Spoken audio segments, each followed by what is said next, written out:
morning, and welcome to our dojo. My name is Raymond. I hate doing this. I'm going to have to walk over here. Everybody sat over here. I'm talking to nobody. So, my name is Raymond, 6th degree black belt Aikido, 4th degree black belt Judo, 2nd degree black belt Judo. What you're going to be learning is the Goshin Jitsu no kata. This kata was developed by Tomiki Sensei. I'm going to talk real slow for those of you who need to be taking notes. It was Kenji Tomiki Sensei who was the developer of the style of Aikido that we practice.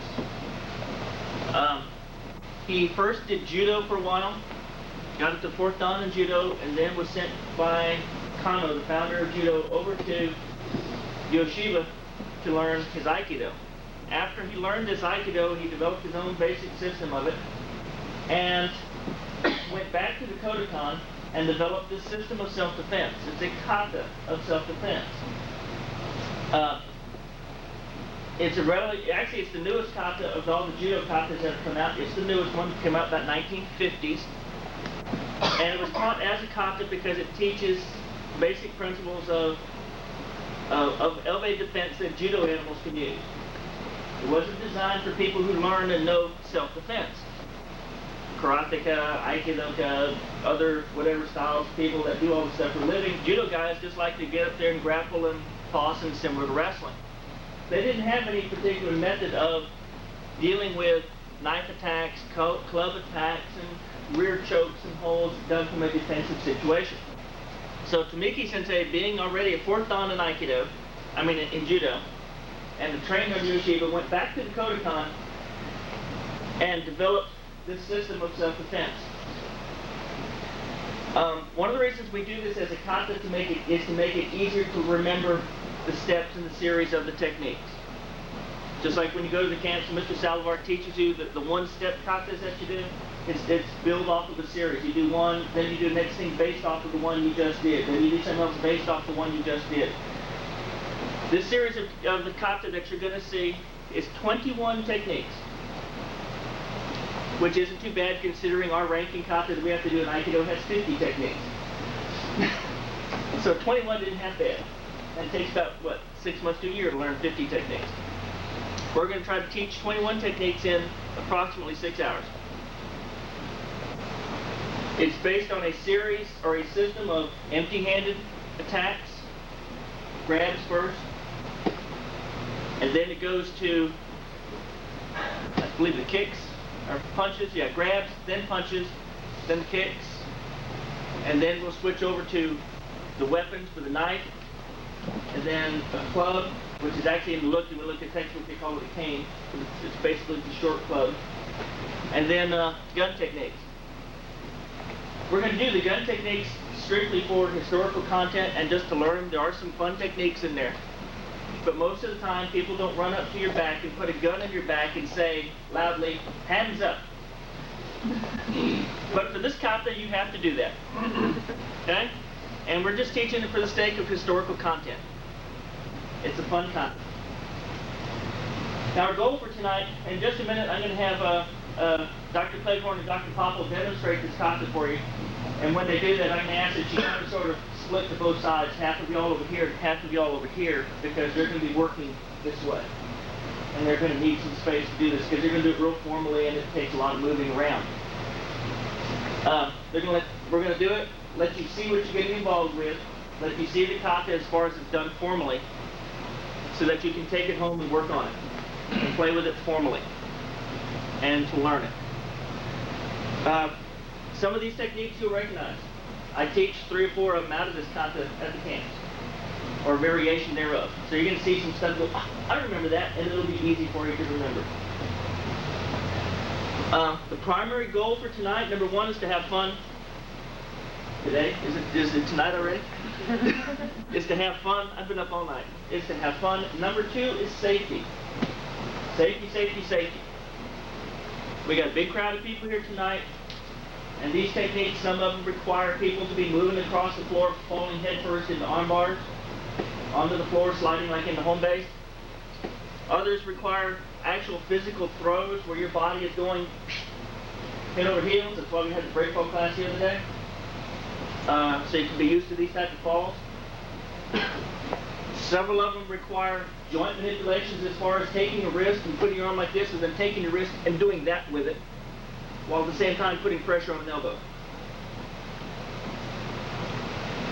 So therefore, I'm going to emphasize to the umpth degree safety. Please be careful where you're throwing your partners, where you're moving. Don't do a technique if it looks like somebody's coming your way. Just stop for a minute. Don't crank on anyone.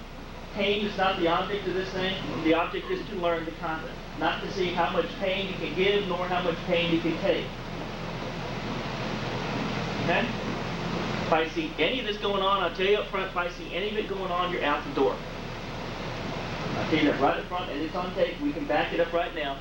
If anybody has a question about that, if I see any garbage going on, you're out the door. End of discussion. Okay? We're going to be dealing with clubs, PVC pipes, and things like this that can hurt. When your section goes into that, don't take the club and twirl it and dance it around and do whatever with it. Don't do arnis. It is not an arnis stick today. Okay? Or arnis, or however you say it. It's not one of those sticks today. It's a piece of pipe that you're going to be bashing somebody upside the head with or poke them in the belly with. Be careful. Okay. Before we get started, are there any other questions about anything? Have I missed anything? Any of my guys like to add 2 cents in? My people have been working on this for about the last 3 months. Try to get it down on Friday nights. To try to get this thing down for you. If it's at all possible, work with some of my people. We have Dr. Cleghorn and Dr. Popple who are actually going to be doing most of the teaching up here and the demonstrations. We have Nathan who's up here who also attended one of the seminars earlier that were given. He understands the kata pretty well. So we got these 4 people out here, myself, and Chuck, you've been coming most of these, haven't you? And Chuck has been attending most of the classes over there, and Earl has been coming. He knows these things. Work with these guys as much as possible first before you switch with people from your own school. Okay? The other reason is these people can take falls when the fall time comes, and it's easier to feel what things are going to be like instead of cheesing out of the fall or being afraid to take the fall. Those kind of things. Okay? Any other questions? We're covered. Before we start, please take your jewelry off. Anything out of your mouth. No chewing gum, that kind of stuff. That's understood. That's a gimme. Oh, I know what I was going to say. Please feel free at any time to take a break. When we do this section, we're going to try to go for 45 minutes at a time, at a clip, about 15 minutes per technique, and then take about a 10-minute breather. Because your brain is going to be like mush by 3 o'clock, I promise. At about 12 or thereabouts, we're going to break about 30 minutes for lunch. I'm providing lunch. It'll be delivered here, so you won't have to cruise all over League City trying to find some place to eat lunch in 30 minutes and come back. It's coming here. The only thing I ask is that if you want to eat or drink, there's some sodas in the thermos over there. When the sandwiches get here, if you want to take a break, you want to sit down, do it. When you get tired is when injuries happen. When you get brain dead, relax for a minute. Okay? I don't want to push you to the point where you're physically injured or you just don't remember a thing when you go home. I'd rather you remember half a dozen of these 21 techniques than not remember anything. Feel free to take a break. If you're injured, tell me up front right now, you know, but, oh, Jesus, that hurt. If you get injured out here, let me know quickly so I can get you treated. And we got a little first aid kit over here, and I have access to some medics. I can give them a call and see if they can come on out here. Actually, one was supposed to be here. He's going to check with his wife, and apparently she said no. So, but we have access to some medical people out here. We have access to a first aid kit. If we need it, we can take care of it. So take a break whenever you feel like taking a break. If you get too hot, you get too cold, tell me. I have some aspirin, some ibuprofen when you start getting joint bound at the end of the day. Okay. The throws aren't what's hard, it's the getting up that's hard. You know? Anybody can take a lick and keep on taking, but when you fall to the ground and get up, you fall to the ground and get up, it's the getting up that kills you. Okay? Anything else? Have I covered all the bases? Okay, if y'all will separate, half of y'all here, half over here. And if you want to put that watching chain, whatever, on my desk, that would be free. Or I'll take it with me and put it over there. How's that? Okay, thank you. And have a seat. Dr. Cleghorn and Dr. Popple, we're going to demonstrate what the kata is going to look like formally. And as soon as they're done, we'll get started working on the first technique. Go ahead.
Hands up.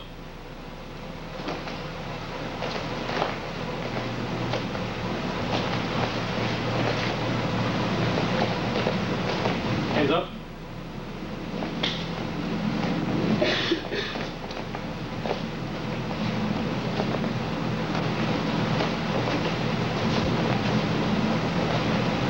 Hands up.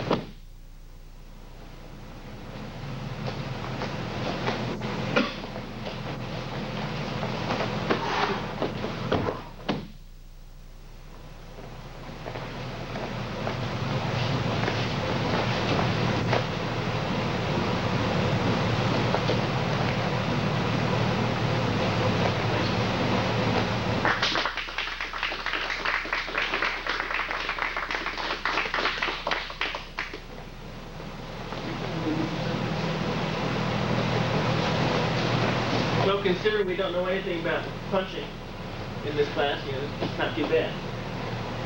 Hopefully y'all aren't going to kill anybody out here when you punch us. We're going to go, oh God! Okay? One thing I want you to pay attention to is to do the techniques slowly, do them carefully, pay attention to detail. Like I'm always screaming to my guys out here all the time, do every part of every technique. Don't skip any bases. You can't run from first to third. You got to touch the bag on second base. Don't skip a thing. Okay? Do them slowly. When you're out there doing a punch, the lunges or whatever, don't come out there and go, bam, and try to blast your partner, okay? Just do it nice and slow. Don't be afraid to make your commitment to go through. Don't pull your punch way out here somewhere, otherwise your technique doesn't work. In other words, when I'm working with him, don't come out here and do this. You go and stop right here on it. Okay? Don't pull your punch, but go slow enough where you can commit to go through it, where if you do make contact, you're not going to hurt him, but try to make contact. Does that make sense? It's okay to make contact, but not hard enough to break his nose. So that's the commitment you got to have. Because otherwise, if you don't have this commitment, nothing works. If you stop here, nothing's working. Okay. Any questions over what you're going to be doing today? Last chance for questions. I lied. You can ask questions I want. Also, feel free to take notes. If you need a piece of paper and some pens over there, sit down, write down the stuff if you want. Feel free to take all the notes you want. Okay? I'll get you some, Ruben. It's in that top drawer, but I'll get it to you, okay? Feel free to take all the notes you want at any part, any time. Ask all the questions you want of Dr. Cleghorn or myself. He's going to be mainly the ones teaching out here tonight. I'm just going to walk around with a hard hat and a clipboard, okay? We're going to drink coffee back here with Mr. Fabian. Sit around and look ugly at everybody else. All right. Thank you all very much. I turn the class over to Dr. Cleghorn. Thank you, sir. All right, this kata breaks very neatly into sections. What we're going to do is we're going to try to do it by sections. Take a break at the end, about a 10-minute break at the end of each section. What we're going to do is we'll demonstrate a technique for all, so that it can be seen by everybody wherever they are. When break up, get a partner, and try it.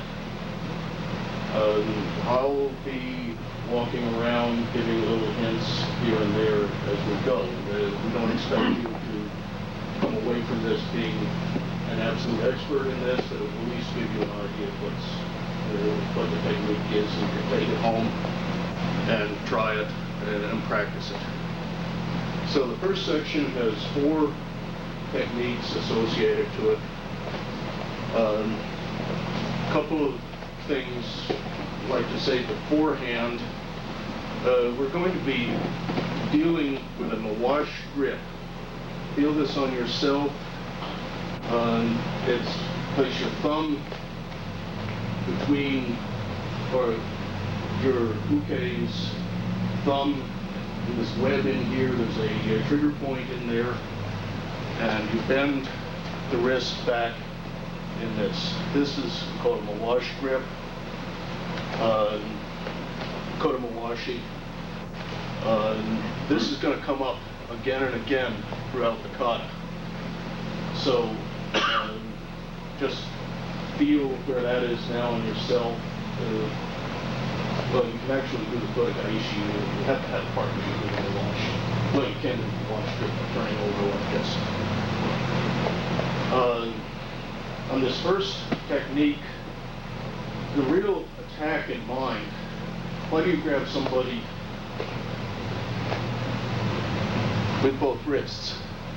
Obviously, it's because you don't want to block. You don't want to block you when you try to be in the wash. So, the way this works is just really slowly. It's going to work. I'm going to step back to the corner, break, strike, Mirage Grip, and roll over into Yakiganiyanta.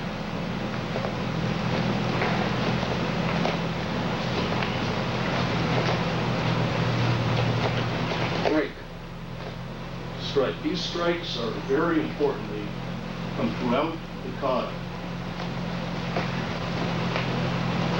Is everybody able to see that?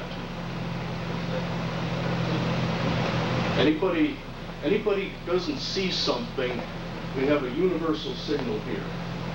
Raise your hand and go like this. And we'll turn around. So this is the first one that you're going to be doing. A couple of little points on it. Back to the side, 45 degrees back. Strike to the face, gets him into that, and then the arm bar. Notice that I have elbow to elbow. I'm trapping his elbow. This is not the way some of you may have learned the Yakiganiyanta arm bar. But throughout this kata, Yakiganiyanta comes up four times or something. It's always in the elbow. So okay, let's give it a try.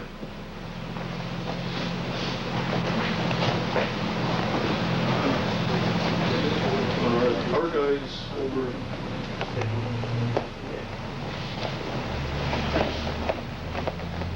Okay, the second one. Make a circle, make sure everybody sees. Notice on all of these that they're punches or some sort of feint. Do these, even if you're not hitting the person, the guy has to react on this for this to work. These are very, very important. If he doesn't react and I'm trying to do something, he's just standing there. He's not off balance. But what we're playing on is his recovery or attempted recovery from that off balance.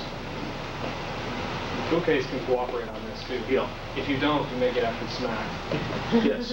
Yeah. It's a good idea, particularly folks working with our guys. They expect you to move your head if something's coming at it. Okay. Second technique. He pushes. Mirage Grip, and the elbow drop on the floor, and you end up with a Mirage Grip leaning on his shoulder.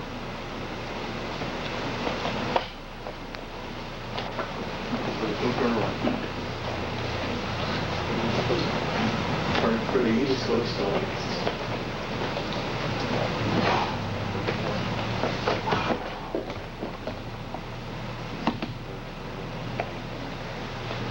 This is an elevator drop.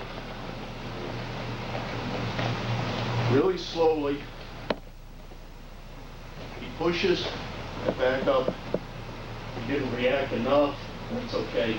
Now I'm going to drive back toward that corner of the room here. I've got the Mirage Grip, and I'm going to go over and down.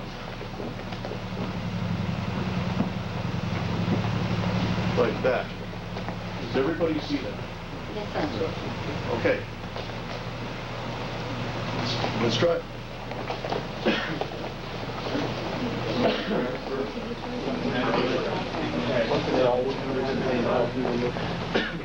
Which I notice a lot of people are having trouble with.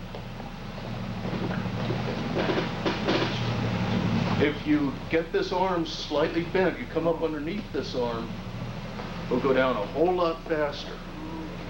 If the elbow is straight at this point, you've got to run with him. But if this arm gets bent, he's going to go down real fast. Okay, carry on.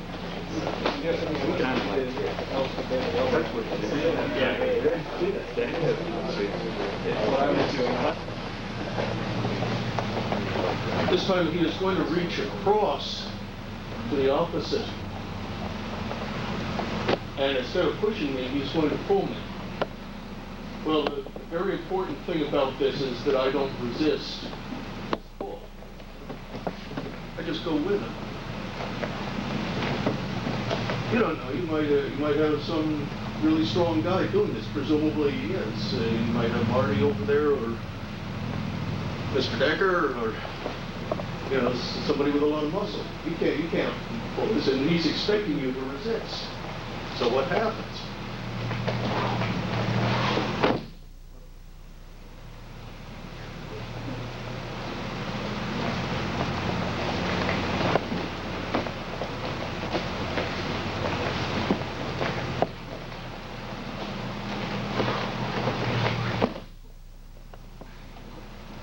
How critical is the uppercut? What?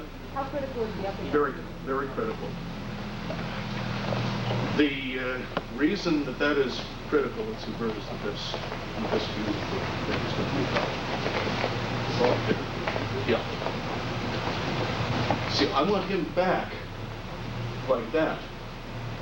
What's he going to do? What's his next move going to be? If I don't do anything else, what's his next move going to be? He's going to come back forward. I'm going to play off of that move and spin around. Now, let's watch the footwork on this. As he pulls, I step in, right foot, do the uppercut. Now I'm going to take my left foot and spin all the way around like that and drop to the knee at the same, drop to this knee at the same time.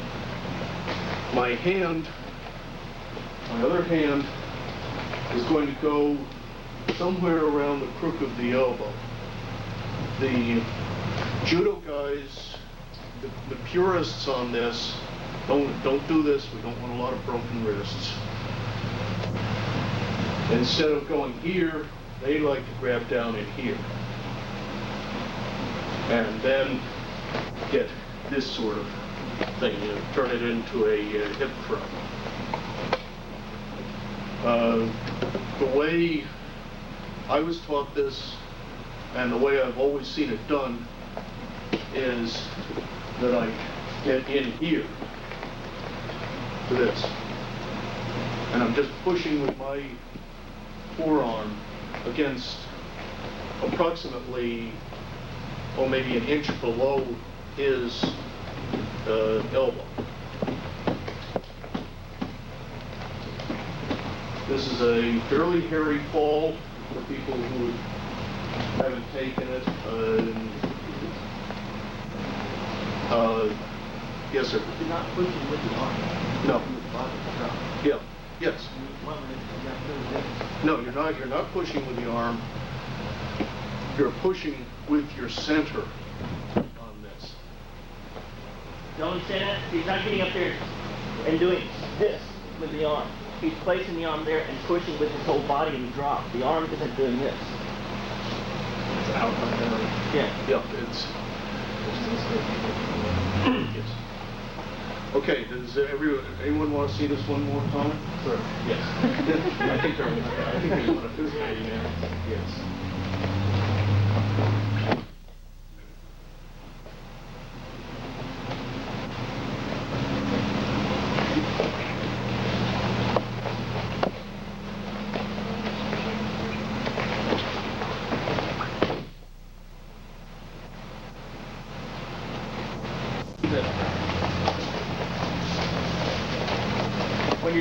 motion, let's go this way, safe for the camera. As he grabs your lapel, boom, take this foot here, it spins behind you, it's the left knee down. And from there, you got whatever it is that you need. There's not a whole bunch of footwork involved in this one. It's very nice, very slick, very quick movement. If you start adding footwork to it, then you're going to want to do this. And then you're going to miss half the push and half the turn. And then you're going to want to start to do this. It's so funny. If I do this, I push him down. If I take this foot and go behind over here, this happens. So left knee down. And it's one big sweep. It's one big sweep from the entry down. Sir? Two steps. The first step is the entry. The second step is that sweep and drop at the same time. Could you do it one time? Sure. I'll do it slower for you. Which side do you want to see it? Which way? I see the way you said it. The way I just did it? Push this way. What? Well, hold that. Wait. This way. Okay. Real slow. We'll do it slow. Boom. That's my first step. This is second step. Spin and drop with this leg. Okay. Thank you.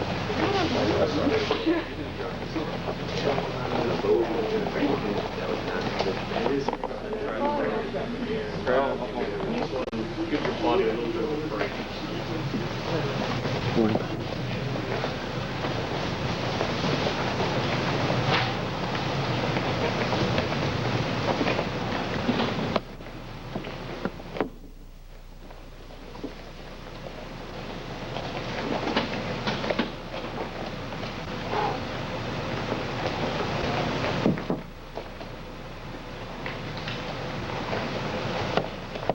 Anybody need to see that little book that points on? It's the first step that I'm losing a little bit. Yeah. Okay, the first step, we're going to talk this through step by step. What he's thinking of doing is what we call oshi by oshi. He's thinking that he's going to push me down over there. So what he's doing, he's thinking he's going to push me down over here.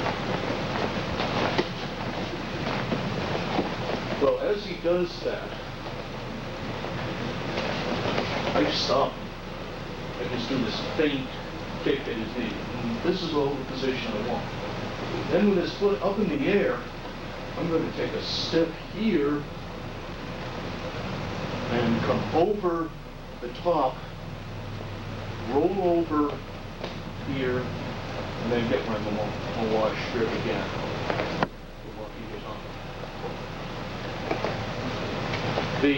There are a couple of key elements of this. The first is to get him back, then this motion. Notice this hand comes right up in my center, goes over the top. This hand now is very important. It rolls the arm over.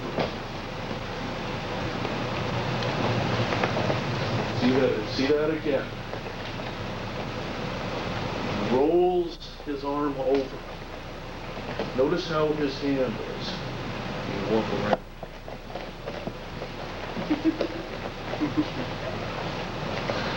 See, I'm controlling the elbow here, and I've got his hand actually with a thumb up so that I can get this nice Mirage Grip. So key points. As he pushes, I kick, that gets him there. He has to pull his leg out. Then this step, let's say, perpendicular to the line of the initial push. Again, swing over, roll over. This rolling motion is the hardest part that people have with this. They tend to come up, grab the elbow, and try to force it down. That allows them to bend their arm, do all sorts of funny things that we don't want people to do. Want to roll over to turn that on. Does everybody see that roll? Okay. The other thing, The other thing you need to pay attention to is if you watch Dr. Cleghorn when he does the technique from the entry part, if you watch him, he makes a complete circle. He's going to do 360 degrees from right here, right there. He's all the way around. See him make a complete circle? Don't try to go off in one particular linear line somewhere, some tangent down the way. Don't do that. Make a complete 360 degree turn, and odds are you're going to come out at least 85, 90% correct in your technique. Okay? Yes, You had a question over here? I was just going to say, not everybody's arm is going to go as far as his is. Yeah. Mine can't go that far. Yeah, just go slow and take your time, and you'll find where it's supposed to be. Maybe finger that first. Yeah, exactly. Just be careful. All right. That's right. This is the last one of this series, and we'll take a break. Of this wrist lock, the second part of the follow-up, you're doing okay in the beginning part. All this stuff is no problem. You're getting real good with this part here. When you get to here, let this hand go. Just get it out of the way for a minute. Now come back to it and get this lock on here. What y'all are missing is this part right here. Okay? You're missing having that thumb, we'll turn around so you can see, that thumb either just on that knuckle or just on the thumb, but not in between. Nor do you want to grab hold with this first finger. It's a little bit trigger point between. Yeah, but you want it back in here if you're going to get there, not all the way through like that. You don't see the difference? Yes. I don't want to be here. Y'all see it over there? I don't want to be here with this hand. I either want to be on this knuckle behind his first finger or behind his thumb. Preferably behind the thumb. This right in there. Okay? And then the other section I'm going to do is I'm going to rotate his hand. Now I'm going to be nice and not do anything else with the arm right now so you can see this. I'm going to rotate his fingers and try to put his little finger to the floor. Like that. I'm being nice and not controlling the rest of his body so it'll rotate all the way over so you can see the rotation here. Okay, but I don't want to do this. As soon as my hand slides like this, he can latch down on it, and I've lost control, and all sorts of funny things happen. He breaks my thumb, pull my finger, that kind of thing. Okay? I don't want to do that. I want to get there either right behind, preferably the thumb right in there. Okay? And then rotate forward on it. It's a real important wrist lock. Later on, you're going to see it happen in some other techniques where we're catching out here. And I want my thumb behind the little finger on this side. If I'm using two hands, I want them crossed. So it's locked in there now. Okay? But you've got to control these knuckles in the back of the hand. You don't want to just be sitting out here and doing this, or even latching hold of the wrist out here. If you latch hold of the wrist, you've got to fight your hand. It's like, please, grab my wrist. Okay? That's nice. Okay? Yes, sir. Thank you. Try that now. Be careful. Get the wrist in there. Get that lock in there. If you don't have the lock, you've lost most of it. If you do the roll on the elbow, you will roll the arm over, so this will be in the proper position. Don't kneel down. You can't worry about it. Don't kneel down.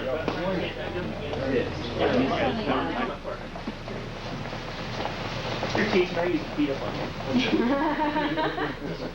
One of the things you need to be careful of is when you're hitting these arm bars at the final point over here, is that you don't stop your feet right here and then try to do this with it. See how I step backwards?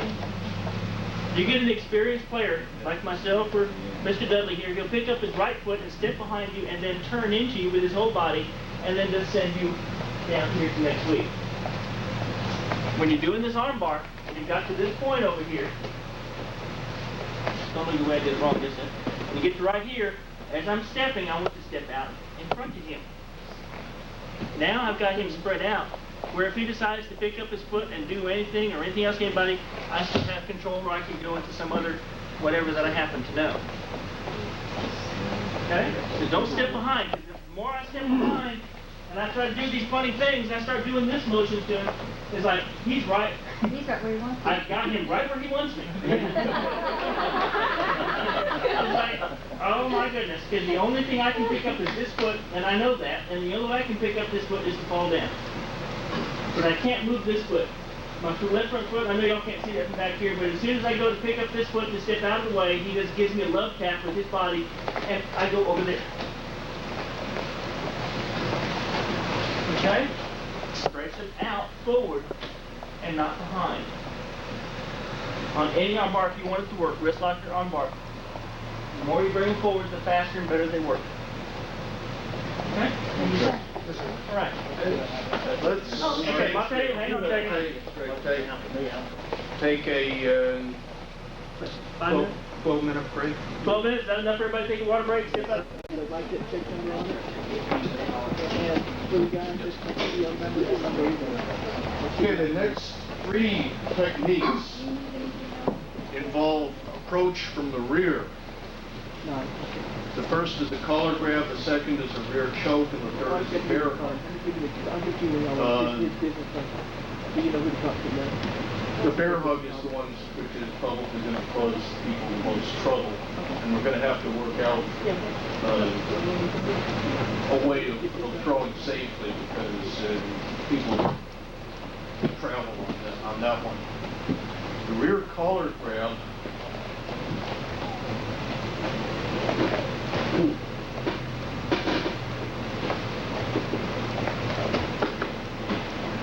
Again, you've seen everything in here before.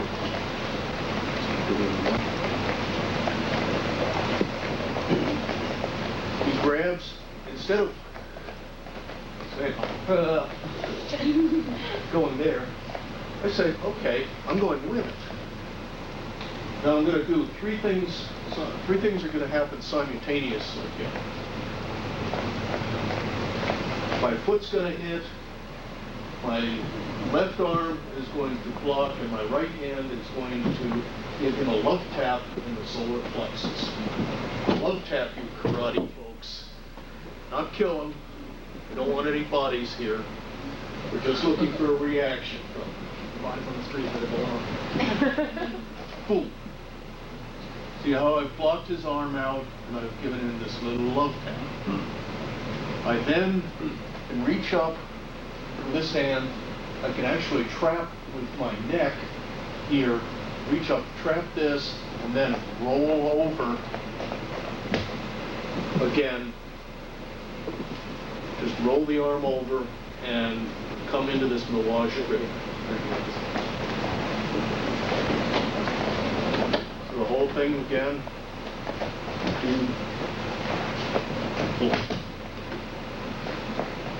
Happens real fast. Let's go one more time for that audience.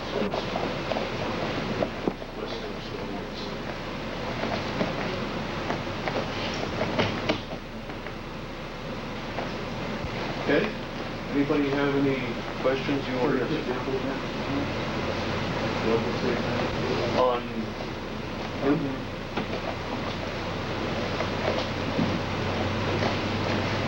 And the elbow stays straight.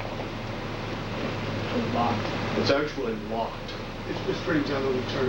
It straightens out on the turn. You got a question? Yes, ma'am. What's the name of that? The bar? It's in the book. I can, yeah.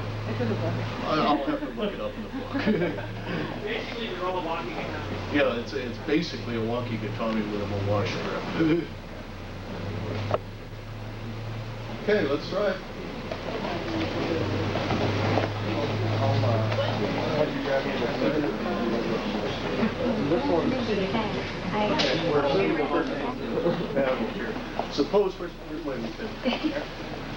Suppose he grabs me instead of with that hand. Suppose he grabs me with the other hand.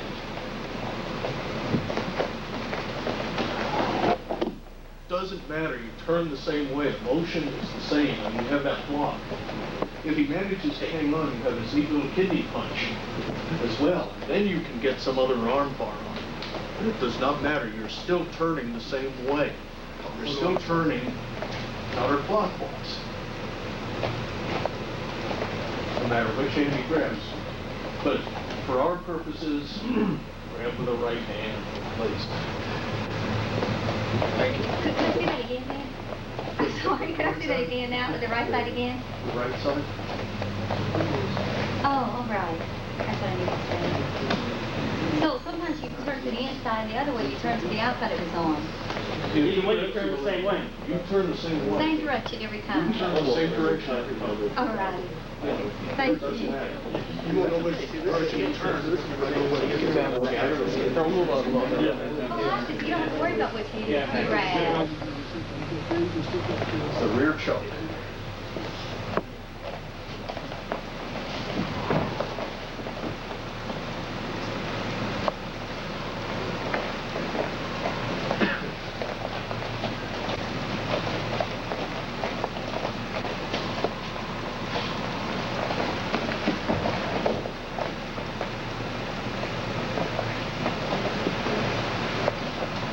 Okay, a couple of key points here. Again, when he comes in, I don't want to be trying to go forward. What he's trying to do is he's trying to get this choke on me. And he's going to try to bend me backwards anyway, so I don't want to be helping my point. The first thing I want to do is sort of lean back on him just a little bit and drop to my center. But I also want to get my hands in here and remove this choke.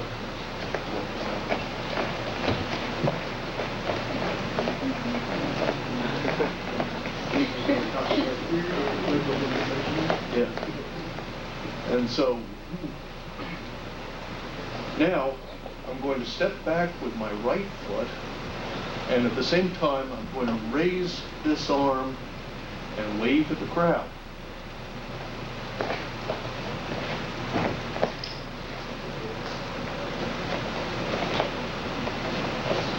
The hand, after waving at the crowd, conveniently comes onto his shoulder blade. And you've still got his arm trapped in this, again, neat Mirage Grip. It just happens to be there. It's a little cuff right there. Yes, there's a little cuff right there. Let's go this way.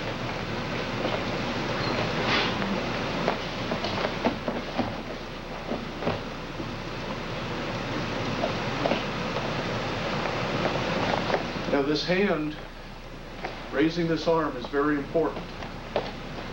There is the alternative way for the judo purists amongst you where I don't raise the arm, but I effectively do the same thing by bringing it up here like this. I have to force his shoulder up. I have to raise his shoulder up. The reason we don't do this is that I end up down here as well. It's a lightning drop. It's really rough on uke, but I'm in a bad position if he's got buddies. That's why we do it the other way with raising the arm, and then we're standing up. If he's got buddies, we can run like or do whatever else we have to do. Sorry, Yes. about the choke, not getting the arm, not getting the... Yeah. Get out of the choke. Okay, on this, it's very, very important.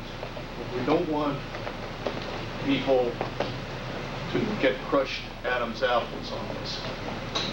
That's the reason that the very first thing you do is you get your hands up in there and drop his arms down, or his arm down.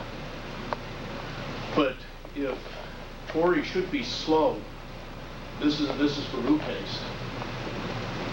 Make sure that the Adam's apple is in the crook of the elbow.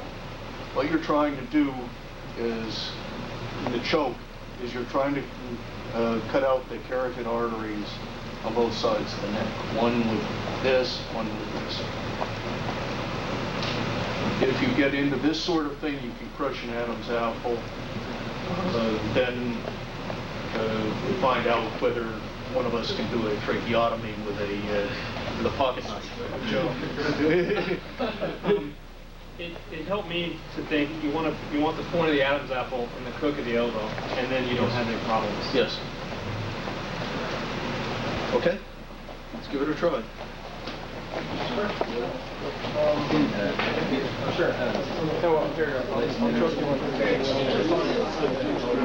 For the non-Japanese speaking audience.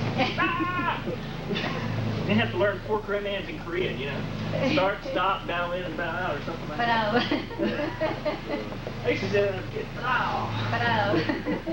Okay, y'all are missing something very important on the takedown. And it's very, hang on a second.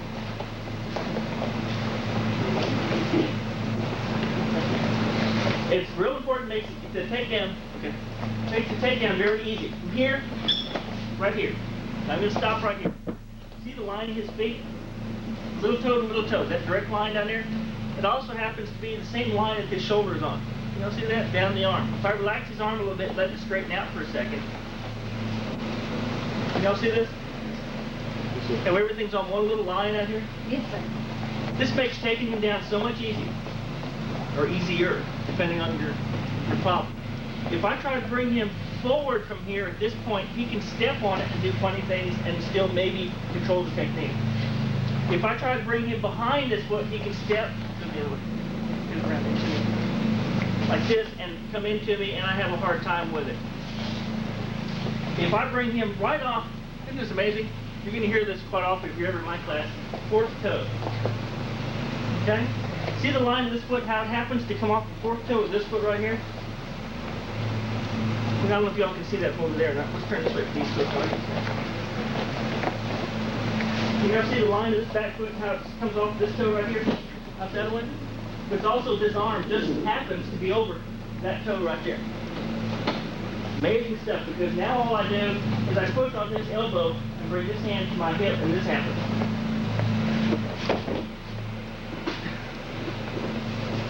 Okay? Should I repeat one second? Sure. The same way, I'm just going to get to that position. The same way, I need to say, well, I'm going to show you how this isn't fake. I come here, I rock, and I get right here. See the line of his feet right here? Well, it doesn't matter. He stepped backwards in that foot. I don't care, because it still makes a line here to here. It's not a line from here to here. This time it's a line from here to here. I had no problem with that. I'm here. I just adjust to it. This happens. His whole structure just collapses. And you don't have to go and try to push, or you don't have to make all these funny circles and doing all sorts of stuff. It's effortless. You just walk up over here and you go, and it's just like they're standing up, then they're eating dirt. Thank you, sir.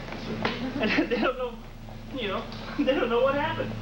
It happened so quick. Some of y'all experienced it at the camp, if I remember right. We gave the Let's See If It Works test one year. Does this really work with the wind? Well, I don't know. Let's find out. Okay? Sir? This is actually before your time. It's actually way before your time. So at any rate, watch for those toes. Later on during the break or something, I'll give a 4th toe lecture when you got a minute, or at the end of class, remind me. And I'll tell you all about 4th toes.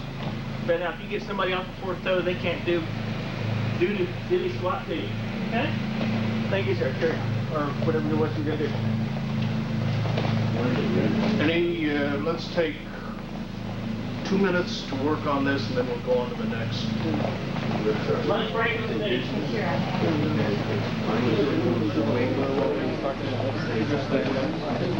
Okay, Chris. Okay, this is probably the one which is going to give people more difficulty than any other that I can think of in this cut.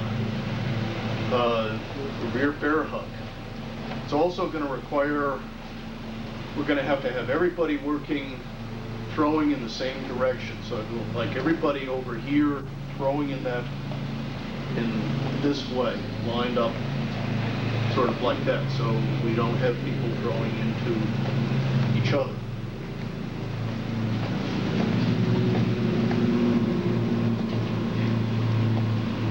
Block. This hand comes up. There's a lot of stuff which goes on here. Looks very, very hokey. Do the breakout because it's a neat escape for avoiding getting a broken arm or that rollout.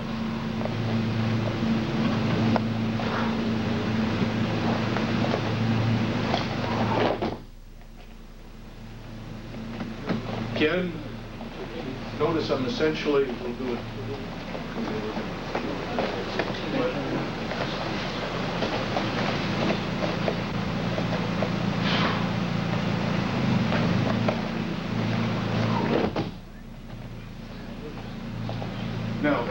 ways of doing this. And the clinic at which I learned this, they were done about 75% at the Houston clinic and 50% at the Oklahoma clinic. Here, the one way is basically a push here and a push here, like that. The second way, and you just have, some people like it one way, some people like it the others. The other is this arm gets bent.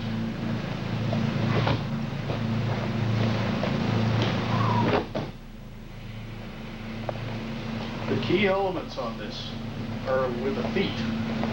You're throwing with your center, but the footwork is crucial. In the book, you will read stomp on the foot.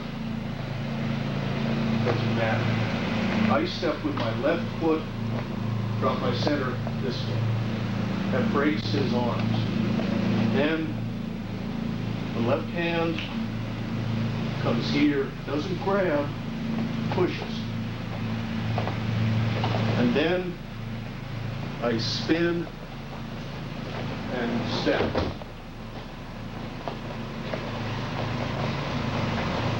As I say, the footwork on this is probably the most difficult.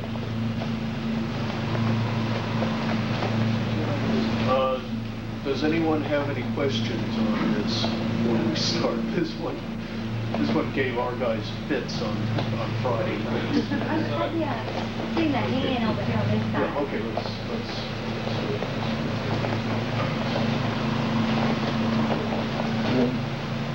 Sand comes here. This one's gonna stay around here. It's either gonna go like this, or it's just gonna stay like this. Notice where my foot is with respect to his right foot. My foot is here.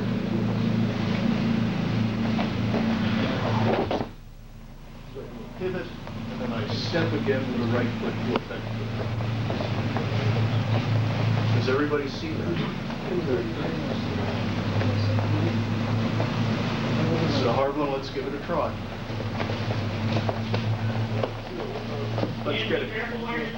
Let's get everybody over. Chances are I'm too far out.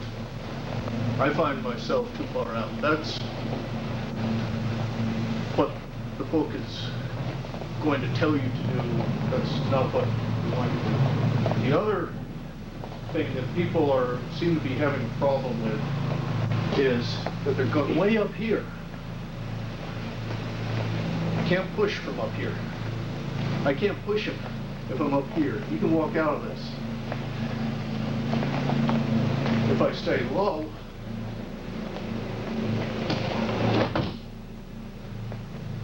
blast him into oblivion.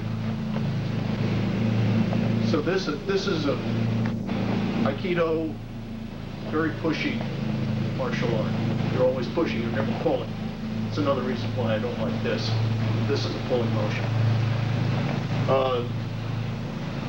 So when you're doing this turn, keep your hands at shoulder level, at your shoulder level. Not his, because you're raising his, he's something like this, but at your shoulder level, you'll blast him across the floor. Let's try this, another 2 minutes. Yeah, so Mr. Williams said one time about that, going your shoulder level. You make everybody come down to your level, so you're going to theirs. Yes. Another 2 minutes on this. Okay, you got that back in? Okay. The first one of these is just basically, just step aside on this. It's just, no. You know. When I throw this at you. This is basically this sort of barroom type brawl punch. This is not what you guys are used to. However this goes. We're not, yeah. But it's just basically a downward type slashing punch.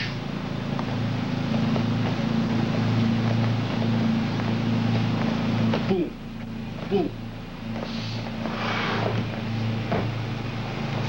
And it's Osotogari. Osotogari is I found out personally, is an easy way to hurt one's knee. So you have to be a little bit tricky or a little bit careful about how you do this.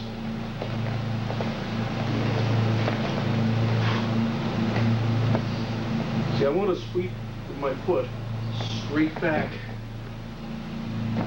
like that. It's a sweeping motion with the foot. Think of pointing the toe and sweeping the mat. You want to sweep it perpendicular to his knee. The way people get hurt on this is they try to sweep across. We're going to have one later on where this is going to be very easy to do, and we're going to have to make sure ukes are really careful on this because it's ukes who set themselves up for getting hurt on this. On this one, first, step back, punch, block down. Then I want him bending backwards.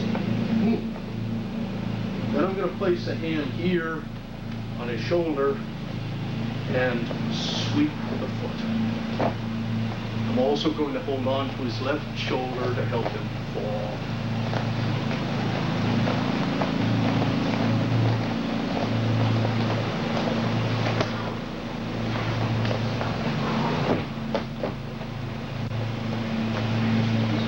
Okay, does everybody see that? Does anybody have any questions on this?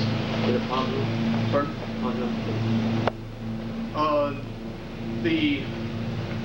The punch on this is, all I want is that. If I don't get the reaction, what I've told him I'm going to do, if I don't get a reaction on him, I said I'm very gently going to place my hand on his chin, push him back, and then go over here. What is it? After that, right there, what is it? And after this, I place my hand on his right shoulder. That plants him on that foot, or on his left shoulder, excuse me, his other right shoulder, his left shoulder. That plants his weight on his left foot, and I can sweep the right foot without hurting him. You actually pull him in right there, Pardon? You actually pull the right foot up off the floor with your foot. I'm sweeping. One time, one punch, and just push. No. That's what we don't want. That's what we don't want. If I did, I apologize. Osotogari is not my strong suit. One thing about the sweep that'll help you out, that'll help everybody out, is when you're coming up here, I don't care what, you got to whatever point, when you get to here, don't point your toes up in the air. If you goof somehow or another, you do this, it hurts. It kicks back in your shin, you can kick back and ankles and whatnot, it hurts. If you're doing this thing, point your toes to the floor and lock your calf really tight this way. So when you sweep, boom, you're hitting calf against calf. So that when you sweep it out, that happens. Okay? And you can get a little more power in the foot, and that leg sweeps it out. Okay? So just lock the foot and brush your big toe against the floor. Again, what you don't want is to come up over here, plant your foot, and then try to muscle him over. That time you get hurt. Don't muscle that foot. Muscle him over your foot. Get to here, and sweep it out. Okay? Yeah, let's try it. Something that will also help is when you go for the sweep, don't cock up and then Don't lean backwards. The counter to Osotogari is Osotogari. sailing forward and just Yeah. If I'm leaning backwards and he just as easily as I can to him.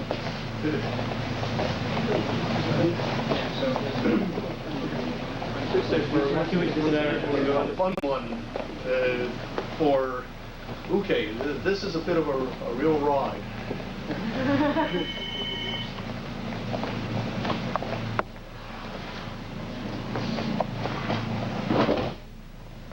It's an uppercut. The way this works, really, is he's marching in, he's already broken my eye. Oh my God, he's gonna hit me right here. You know, we're probably standing afar, and he thinks I've just made a pass in his girlfriend. And he's gonna try to do this uppercut. So oh, jeez, I'm just following him. It's a very fast, very simple bit of footwork. People do have a little bit of problems with it. I'm going to step back with my left foot and then forward with my left foot. In the meantime, Marty, you paying attention? His hands like this. I'm going to want to get it so that it's here. So that this arm here, when I let go of it, is going to be exactly opposite from where it was here. It's going to be over here. So when I step through, it's going to go out there.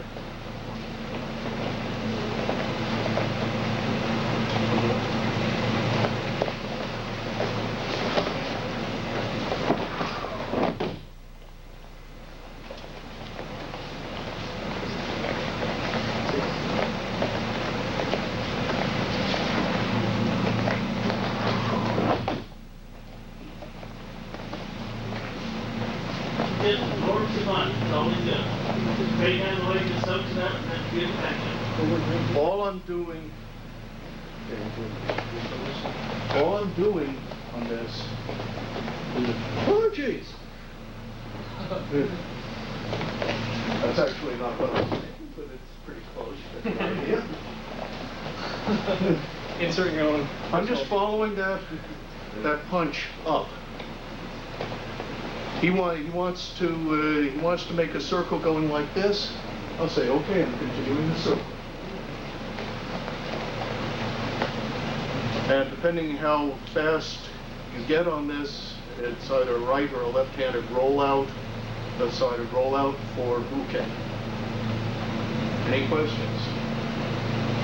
Yes? Oh, no, I was... Okay. Okay, let's try it. Middle throw. Let's do this middle throw. Where to look at? Just look for the red dot. Okay? Things that'll help your technique a little bit as you're getting. As you're getting to the motion here, and you're getting to gake, which is the G-A-K-E, which means execution of the technique. For those who are taking notes. As I step through, don't lean down.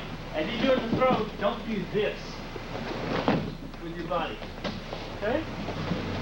If for some off-the-wall reason he is able to free this hand somehow, or I latch hold of it somehow, or we're handcuffed together, and the officer's wall blanc here tries to do something, I do something funny, and all of a sudden we're handcuffed together.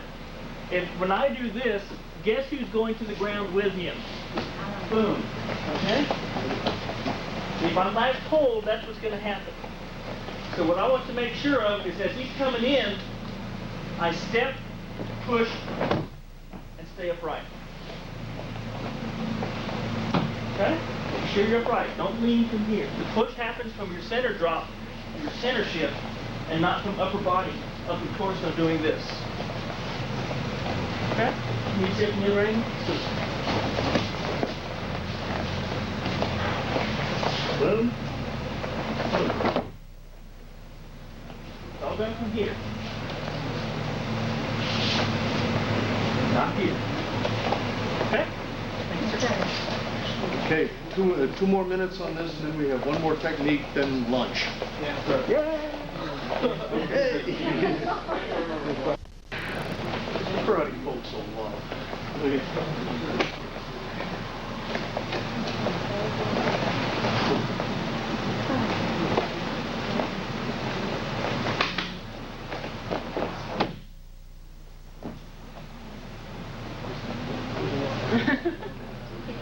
notice on this, everybody wants to block with their left hand or block with their right hand or something when that punch comes in.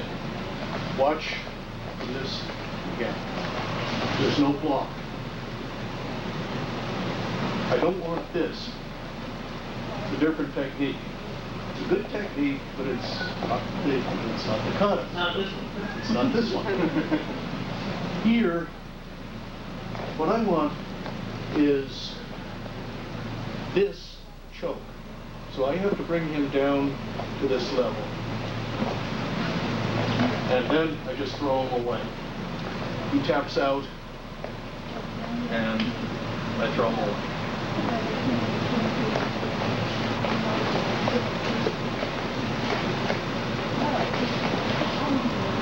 How I bring him down is I put a knee in the back of his leg. If he's that tall, if he's not that tall, I don't have to worry because the kicking punch is getting him down to a level on knee anyway. Let's put this one down.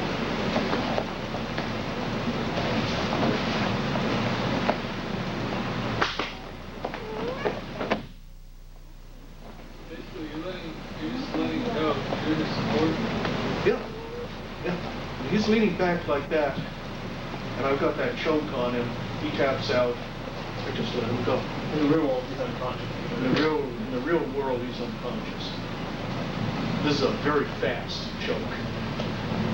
So when you're doing this ukes, don't see how long you can have him choking you, because you'll get that tunnel vision really quickly. Yes. Is that the same choke we used when we pulled down? Same choke as before, yes.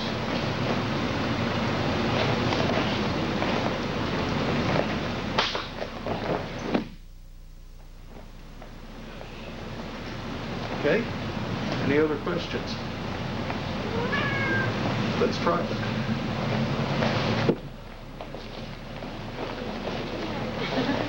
Go slowly. When you're doing these starts, is I'm going to do a left cross punch. I'm going to come in like I was going to do something like this, and then punch there. So the punch is with the left hand. The reason for that is, rather than the other way around, is we want uke moving or tori moving to the right foot. Okay? So again, it's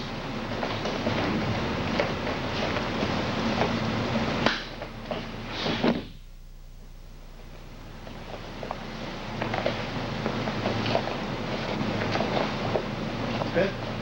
Let's do it.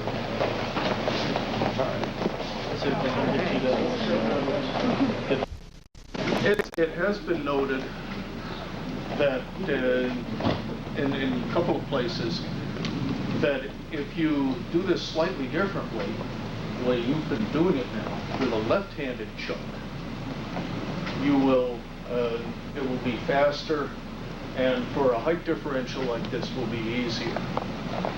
Go there. Do the correct way first. Do it, Okay. do it first.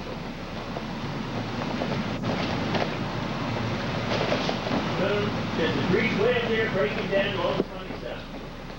Yeah, it's very difficult. Sit down, down there, left side. Left hand. Now she's going to start the choke with her left hand.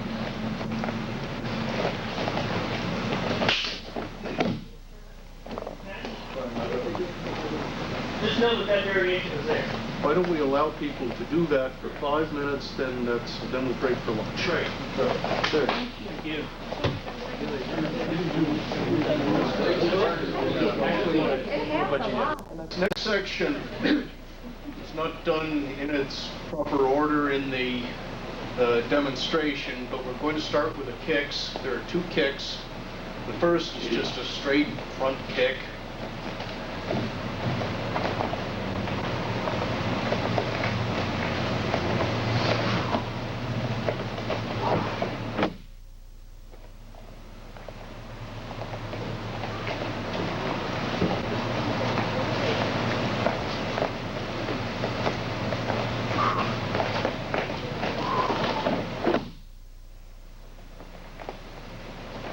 that was fairly interesting, because I was assuming on that second one that he was going to kick me with his right foot and then kick me with his left. The way this works, let's go this way. When he kicks, I want to step so that I am outside his foot. If I stick this way, if he happens to swing that around, boom, he's got me. This is a relatively easy technique. We're not going to take too much time. The first thing I do is I catch his foot. Now you see this little hop? I want him to take one hop toward me. So I do that. And then we let him take one hop. If he can hop or just sit down. But what we're trying not to do is just from that. We're not trying to just go forward. We're trying to draw him in. That gets him off balance, and then we just need a little push. Now, what happens in the real world? Earl, would you please come in on one part? Okay. In the real world, what's going to happen is as he kicks, Earl is going to grab him around the waist real tight, because I'm going to go whee like that, and try to put his foot somewhere above my head and bury it. We're not going to try to do that. All we're doing, all we're doing on this, a little hop in, and then letting him sit down. It's a circle motion? Pardon? You spoke of that kind of little circle? Yeah, it's a little circular motion. So there's not much to this. It's simply to step back with your right foot, assuming that it's a right foot kick. If he crosses you up like that, then, well, too bad. And then draw him in, and then just a little push forward and let him sit down. That's good. We're not going to spend a lot of time on this one. It's a fairly fast.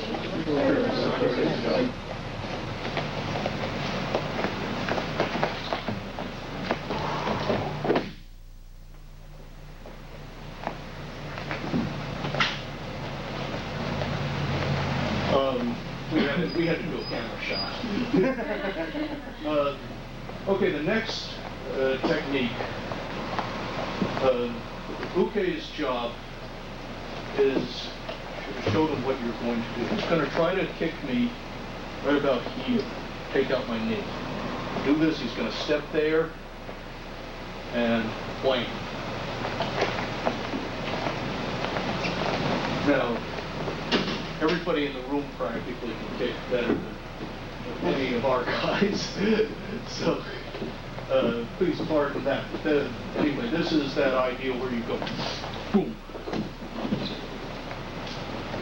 You don't want to get too far out so that you can't get a good shot at the knee. You'll figure it out.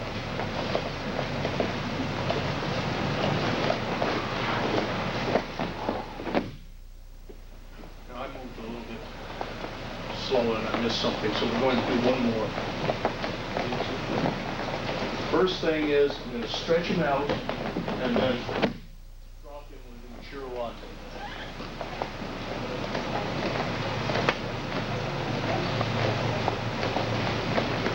Stretch him, drop him. There are several ways of stretching him.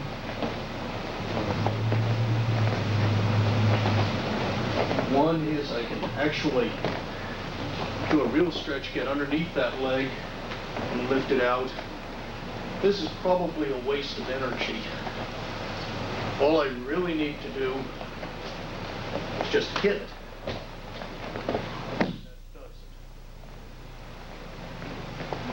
After I hit his leg, my hands come on his shoulder, I pick up my right foot, and I just pivot. So So just pick up the right foot and pivot around. Surprising, the hard part about this for everybody, even our guys, is they tend to think that Ushiro-ate is a pull down. It's not a pull down, it is a push. One more.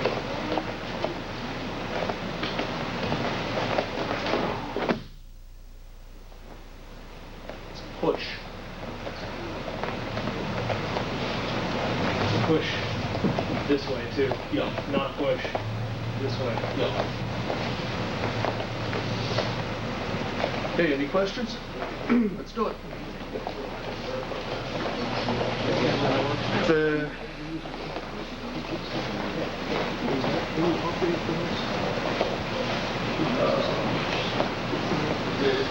Everybody's gonna have to come over. One person from each pair, just come over to that.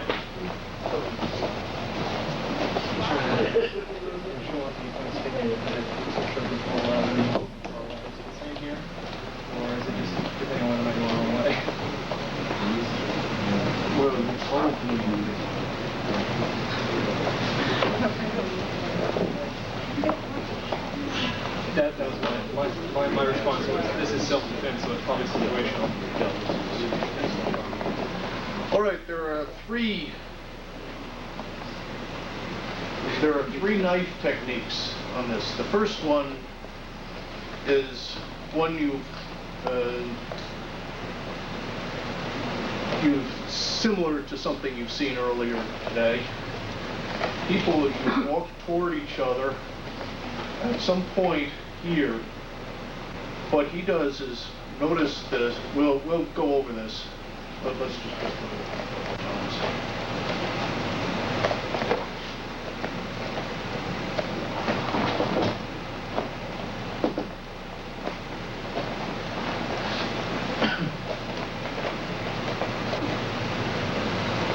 Again, what you're seeing are distracted blows. In this case, two of them.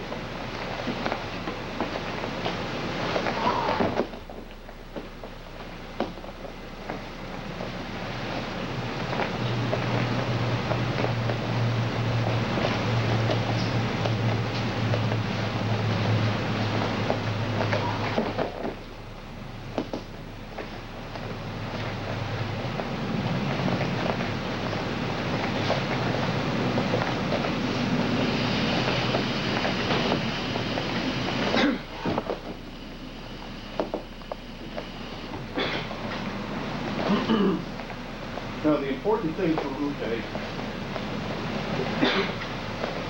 this again is one of these really weird things. Uke's going to come up and he'll have a knife in his jacket, in his gi, and he'll grab his gi and he'll pull back like this. So this is going to be the draw. He's going to have to pull his jacket forward with his left hand. Tori is going to step to, is first of all going to hit the elbow, smack the elbow. Then he is going to do the face, and then reach down, and it's an elevator drop to the ground.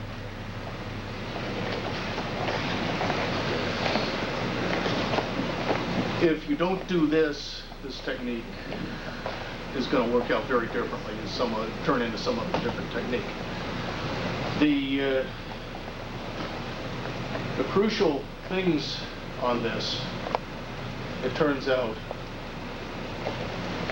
is this hit to the elbow that turns him away. So even if if everything else goes wrong, he's pointed the wrong way and he can't get at you with that knife, assuming that he gets it out. Now, word for Tori's sake, or Uke's sake, do pull out that knife, because you're going to fall on your belly. And even though these are rubber knives, they do smart when you fall on them. Get that nice reaction. Now, look at this nice hook in the arm. If If I go out like this, yeah, I can force him down with enough strength. But if I get here and just step forward, he goes right down, and I've got that nice hook in the arm the whole way down, and I've got control of the arm the whole way down. They don't mention here a follow-up wrist lock, but you guys can figure that one out. We've been doing wrist locks all day, put them Mawashi all day, and so you can see that. So that's basically the first knife technique. Are there any questions? Has everybody seen it? Let's do it.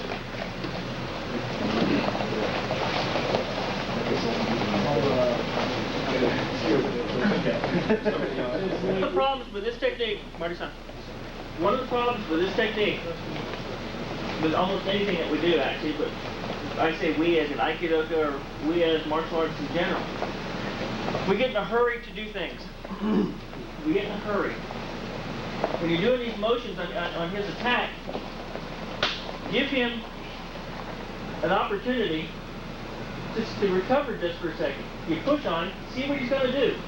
He can either keep spinning on you, in which case if you start to do this, you're going to be walking right into something. Or he can recover on you. Boom. This recovery, if he pulls back on you, is when you go whap to the face. So don't walk up to him and attack.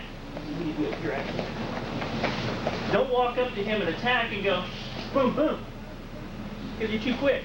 He's still trying to go forward and you're trying to blast him backwards. He can't handle those quick of a stimuli or that amount of stimuli that quick. He can't handle it.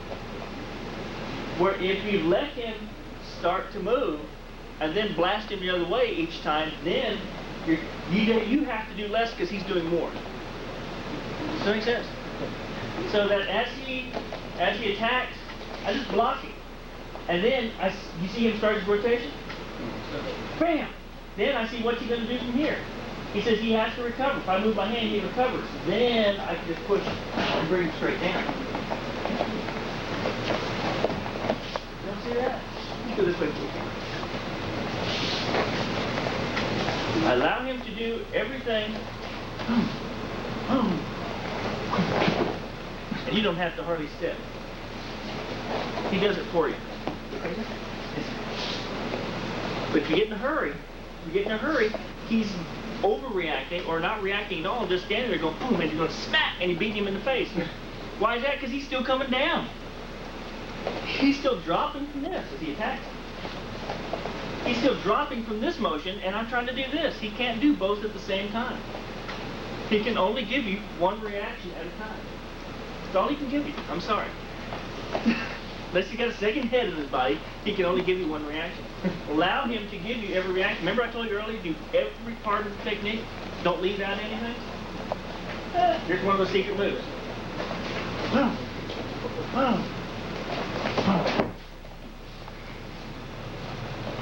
Okay? Okay, thank you.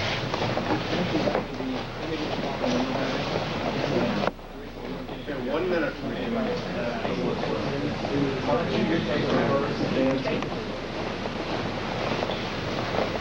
Second one is just a straight thrust. It has many of the same objects that we've seen before.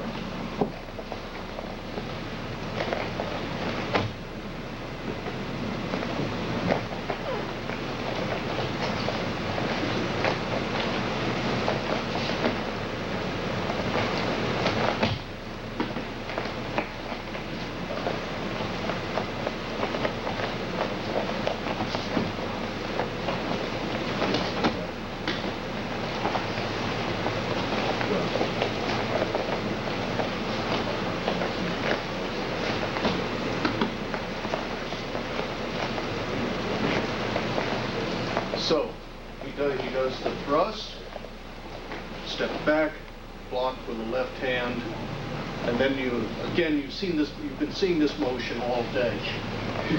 1, 2, 1, 2. Again, wait for him to do the reaction. When I block here, what's his next reaction gonna be? I'm gonna help that along. that gives me time to reach in and do the takeaway. Yes. Any questions? Let's do it. You have a question? What do you want to say now?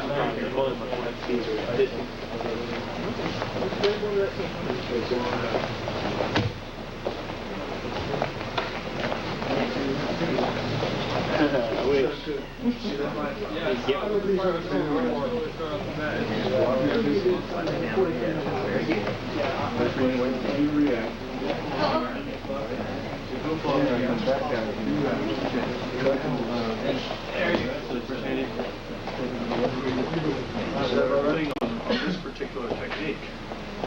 When he stabs, boom, what's his next reaction going to be? He's going to be back there. He's going to try to come back up.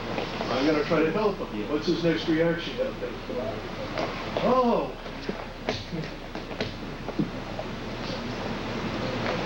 These things work because uke does natural reactions.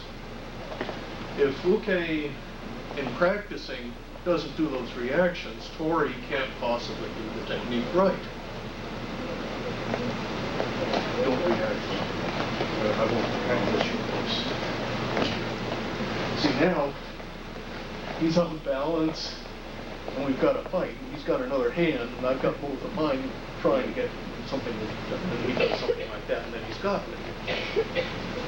So you have to, ukes have to react the way they would naturally. Sometimes that takes getting hit in the face. That's an unfortunate thing. It usually only happens once. But it's really important that all of these techniques, you see a lot of feints. When we're not on the punches, on whatever, the left-handed punch, we're not blasting him in the kidneys. We're just giving him a love tap in the kidneys. On all of these, we're doing that to get him to do that because the next thing is that. And that's the one that we're going to use to finish the technique. Okay. Let's take one more minute on this, and then we'll go on to the next technique. Sure.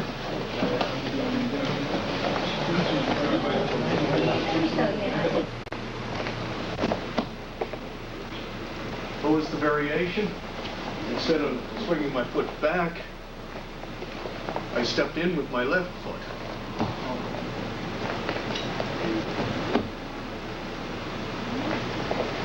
It's a little bit faster. I'd like to take 2 minutes for everybody to try this. I think that's my show demo. That's a minute per stepping in rather than stepping back. Kata provides for you to step back, but this time step in with your left foot.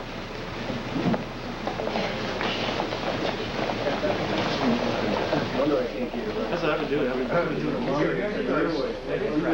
it. This is the fun one. Well, I'm just speaking for those folks who... They all agree with it. Yes. They're all fun, aren't they? Yes, sir. Okay?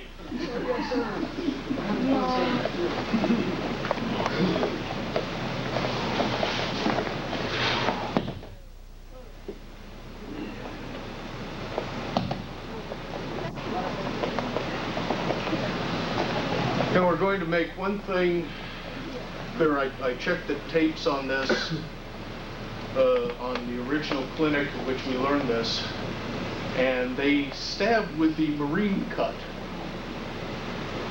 Blade up. A former Marine over there.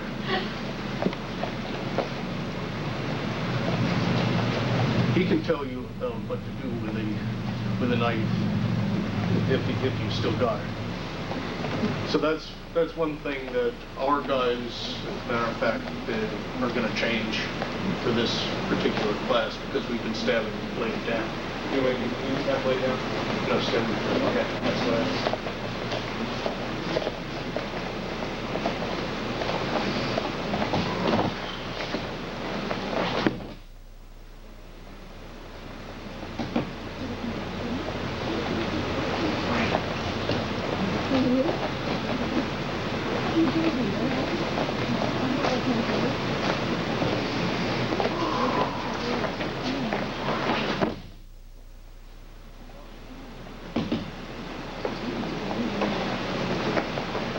Let me say on all knife techniques, you end up with a knife as Corey. You don't leave it with him. And you don't leave it lying around if you can possibly help it. The reason is that if he gets loose, he's going to want to get that knife back, and you've got to go through this again.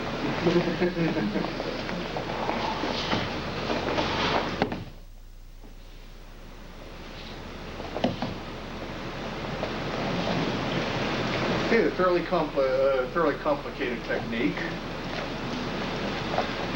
What's probably going to happen, you're going to do the throw, and I'd like people to try to do the throw. It's basically a Kotegaeshi throw. The people who were here for the breakball class no doubt saw it. The way this is going to work is I'm going to step back my right foot. Now I'm going to wait for him to recover. I'm going to come up and throw down that line.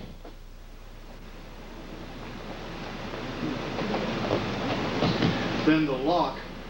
Would everybody come around and see this so they won't have questions? Well, I'd really like them before they, and the camera, come on in. The camera can wait on this one. We've done the throw, it's down here. Right hand goes underneath his elbow and locks in here. And then that happens. All there is a little torque.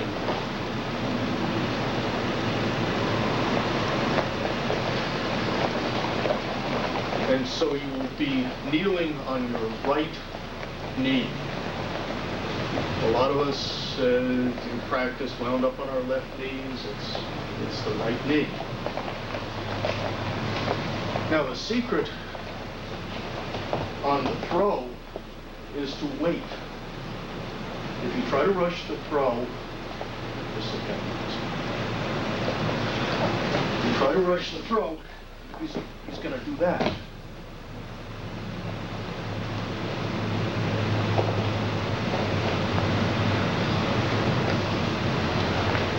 If in a real street situation, that's probably what's going to happen because there's going to be so much adrenaline running. But if you control your emotions and don't rush,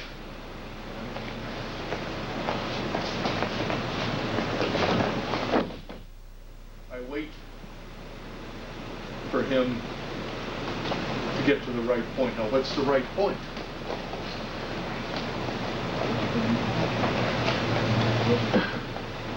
Where do I want to throw? I want to wait till his right foot comes forward.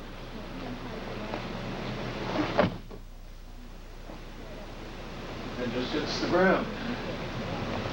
And that's where the throw occurs. I take it that's perfectly clear to everybody. There is mud. Let's give it a try. Are there any questions first? I was just wondering, maybe for the ones that haven't done this, take a moment and work with some of the people that have before. If they didn't pick up all the keyboards that were corresponding. Everybody, you can't take that long. Other than saying.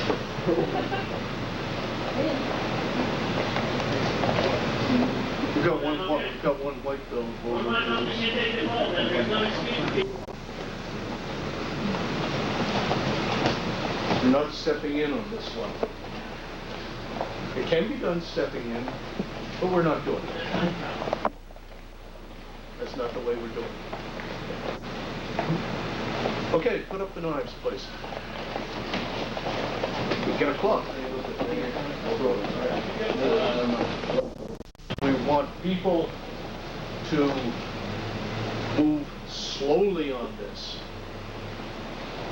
This is not competition. Rubber knives, you're probably not going to get hurt too much. These you will. And some of the things that we're doing, we're playing very close on this. So this is an ersatz baseball bat. Think of it as that.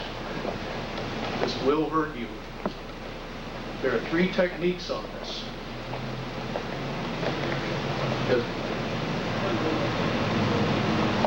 Oh yes, there is one thing.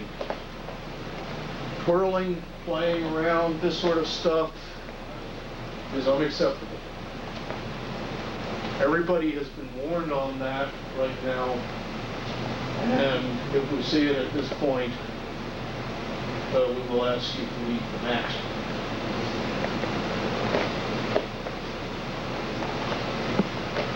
The first technique, you start too close. Actually, what happens is, the way this is set up, is I walk up, oh, gee, there's something. He steps back, I block, and then I sweep again. Take the club. It's right there in your left hand. Now there's something really important. In order that Uke's not get hurt on this, when he steps up, if he takes a huge step backwards, I'm going to have to step in like this, but still, to do this sweep, look what's going to happen. When I do this sweep, it's going to come right across sideways on his leg. That's going to be really rough on his knee. Believe me, that is really rough. So, Ukes, take a small step back. You don't have to take this huge step back. Now, I can get in close. Again, the fake, and now the sweep.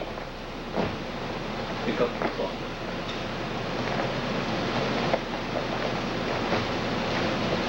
You've seen the technique before, it's a Sotogari, again.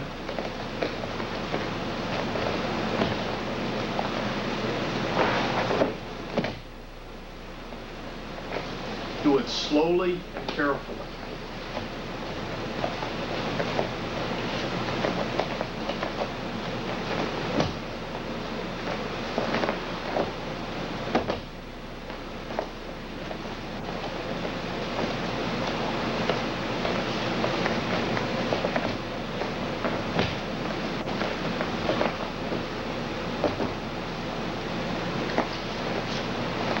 Any questions?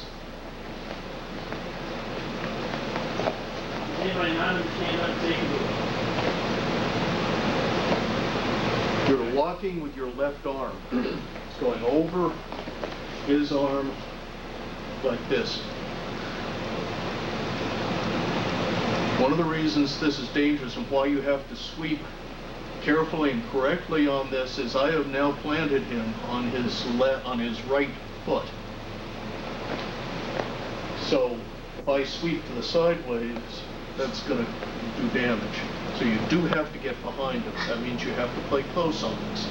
That's why you go slowly on this, so people don't get hit.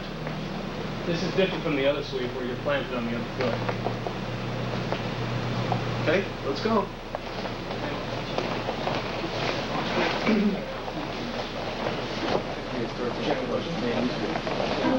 Safety thing, just like he was talking about. As you come into here, to get this position, you cannot, will not, don't do it. You're going to hurt yourself or somebody else. Plant this foot and then try to muscle them over.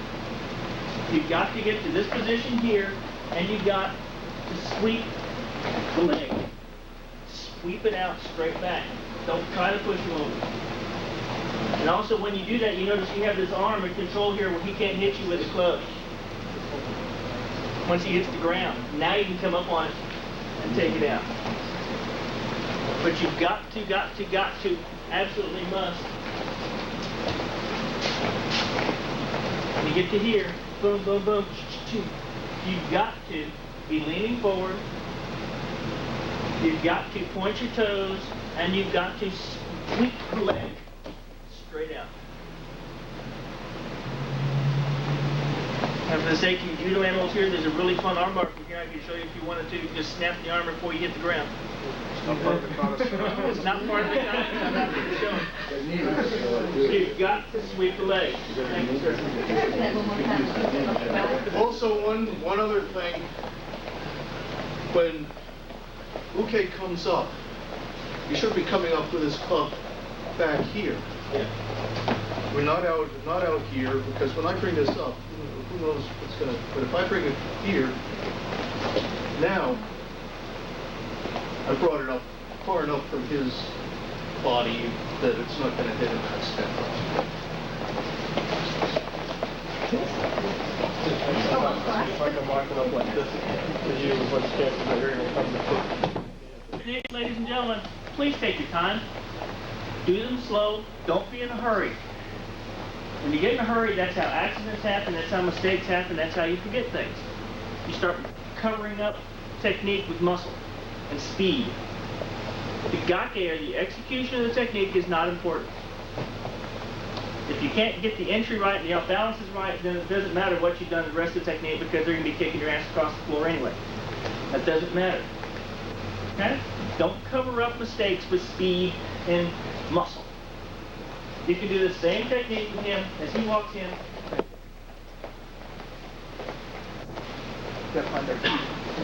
As he walks into you, you go.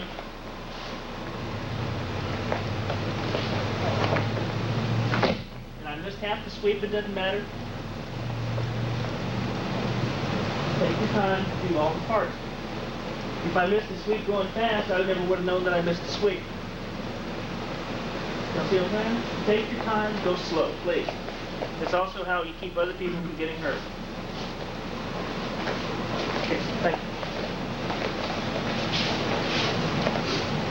Next one is going to be a slash, both hands.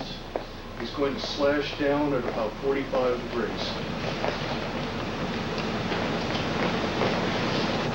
Note that that's just an arbitrary thing.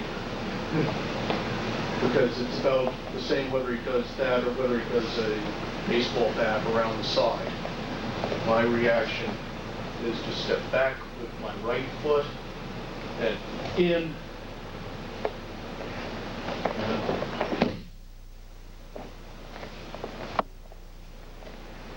Some of y'all felt this with the camera.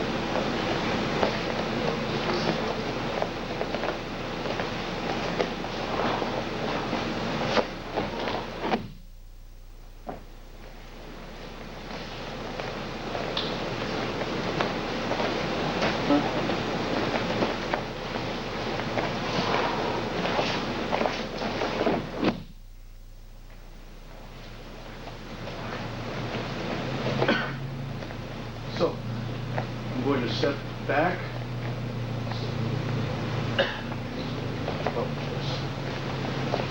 I'm going to step back as it comes in there, but I'm going to take this left hand, I'm going to do a back fist or a back flip at his arms. And then just keep coming. In my right hand, I pick up the club and fall right into it.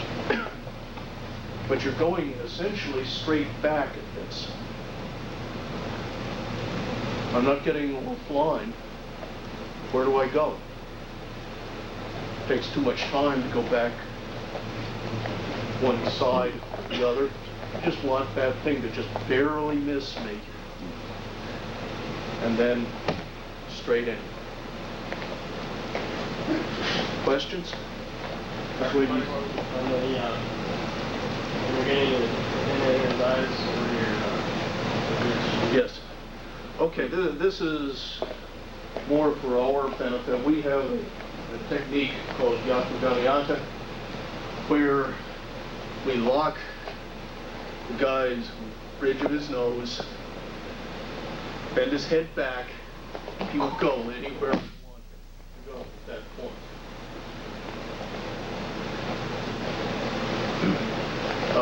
Yes? which way do you sit in the very beginning? Which way you sitting in?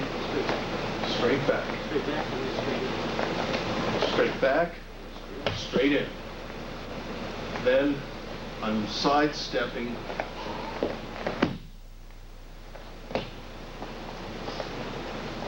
In the Yakiganiyanta.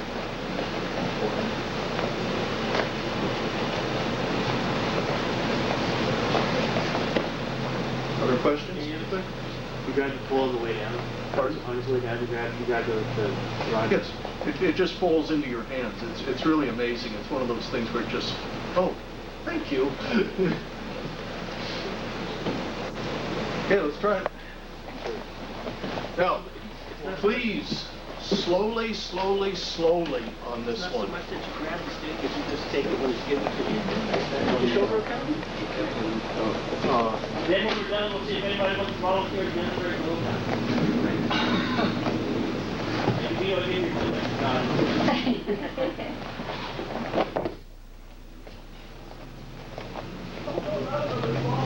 Not another ball.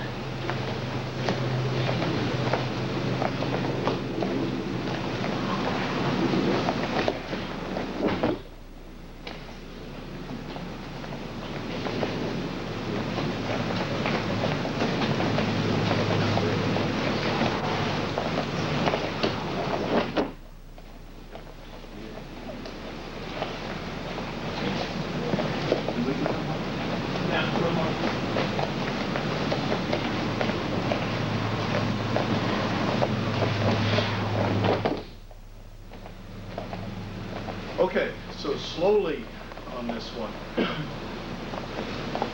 What he's trying to do with this is tickle my spine. Left hand forward, he's trying to drive this straight through me. So I'm going to step to my right and block with my right hand. Control with my left. Bring my right hand then underneath. And I want to get it up here as close to his hand as I can. Now, look at this. See, I'm playing off of his elbow right now. It's something that we call Mayatoshi. Pops him up. And then I step through. And he does that rollout. Let's go the other way. Here.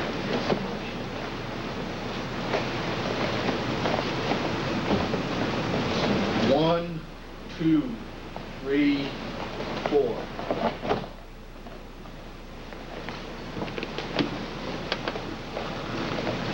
So I have to step in with my right foot, pick up, switch hands, my right hand under his right elbow, and then I'm going to throw him to his back corner.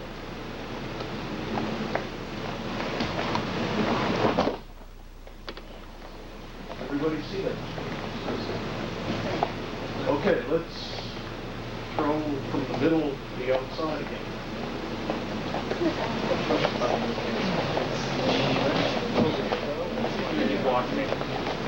Now, this one presumably would be starting to react To his right hand. Can you shoot that again?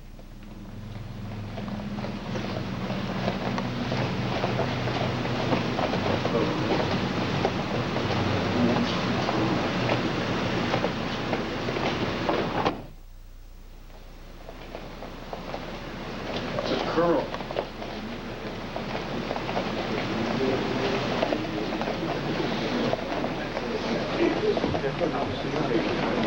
trigger, so we get the picture. We don't want fingers broken. No triggers. We don't want fingers to be broken out. If you've ever gone with a trigger guard, do not put your finger inside the trigger guard. Even if it's foam. Yeah. Yes, even if it's foam. Do not do that. Maybe injury.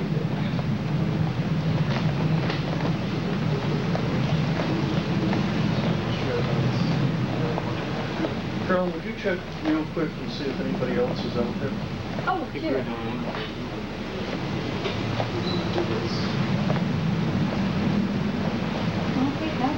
Okay. Okay, there are 3 techniques on this. I didn't write the kata, but part of it is, okay, always says, hands up. It's gotta be really fast. Up. Yes. With a Japanese accent.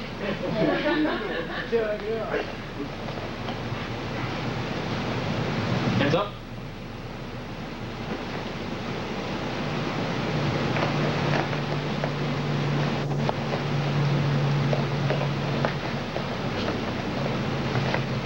Hands up.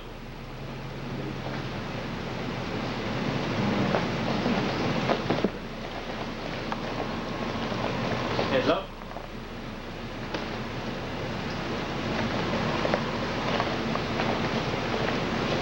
Hands up.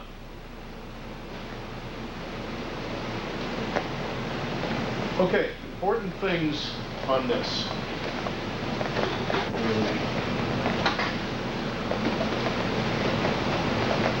I watch his eyes. When he starts fishing for the goodies in my pocket, he looks at them. If he keeps watching my eyes, I don't move, because I can't beat that.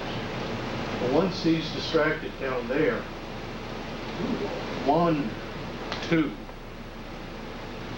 First hand comes across, walks out of his, not on his wrist, but on the handle of the gun, feeding the barrel into your other hand.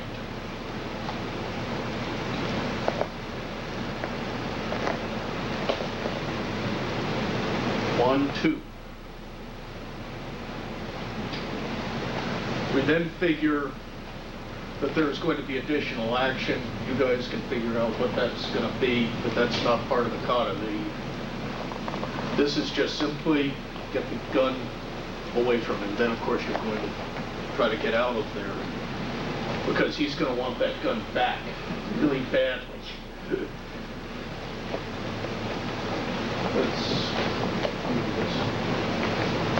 Hands up.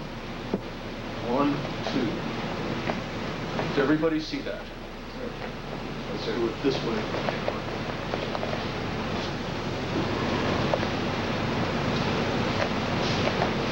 Everybody see that?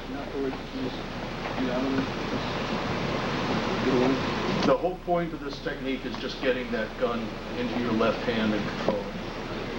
You want to say hands up? Yes. Yes. Now you have to, Tories have to watch the eyes.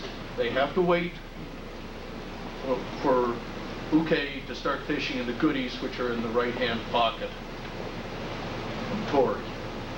He has to wait till Tori is watching, or Uke is looking down there.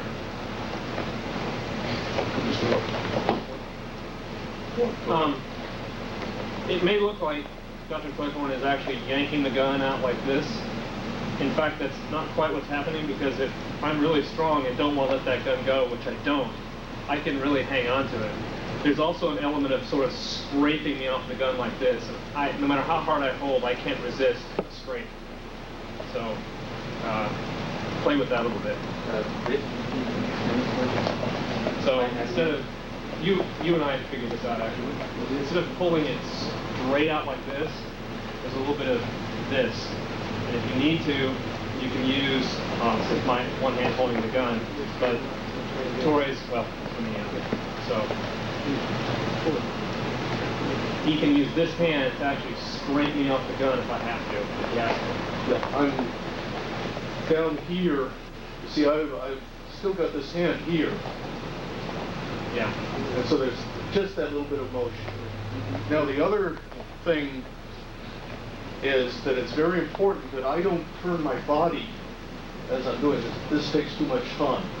It also draws this hand away from where it wants to be.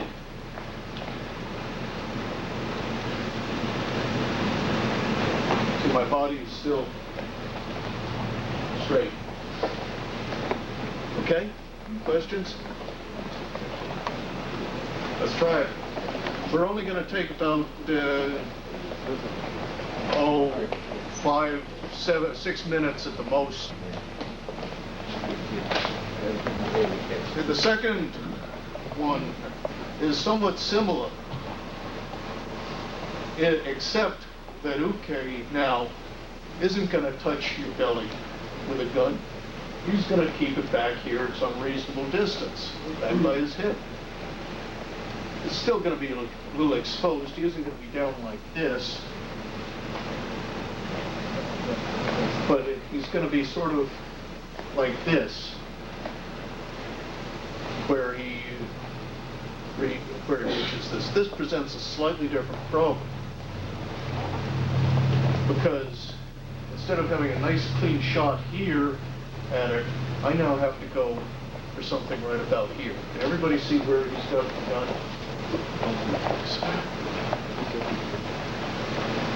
So it's going to be pretty much the same drill, except now I have to work a little bit harder to take the gun away from him. So I punish him a little bit more. Hands up.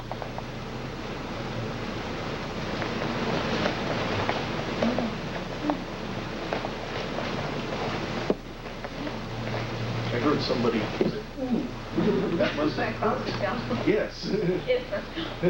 How much the irony of this one? Pistol whip with his own pistol. Hands up.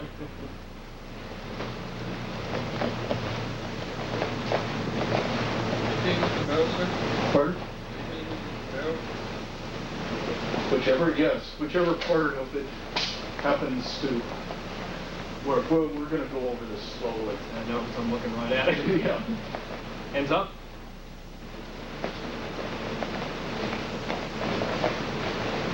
And the gun goes off at that moment. If the gun goes off at that instant, it's going right into his teeth. Hands up.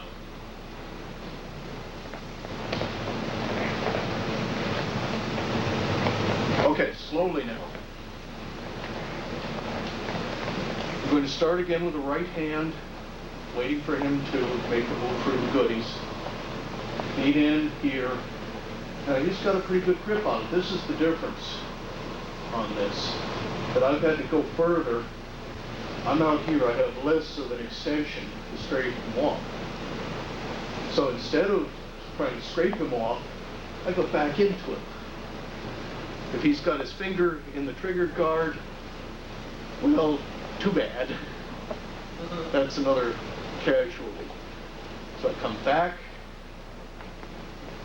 across, and then hit him with the barrel. Stepping with my left foot, barrel right into his mouth. Anybody see that? Also notice on the gun is always pointing somewhere other than yourself. Yeah, the gun is always pointed somewhere other. That's the first thing I want to make sure happens when he does this. I want to make sure that that gun is pointed somewhere else the whole time. This is operating off my reaction to get that gun back too. Yes. I'm not here and saying Yeah. back. Yeah. He Yeah, wants go it back. back. Okay.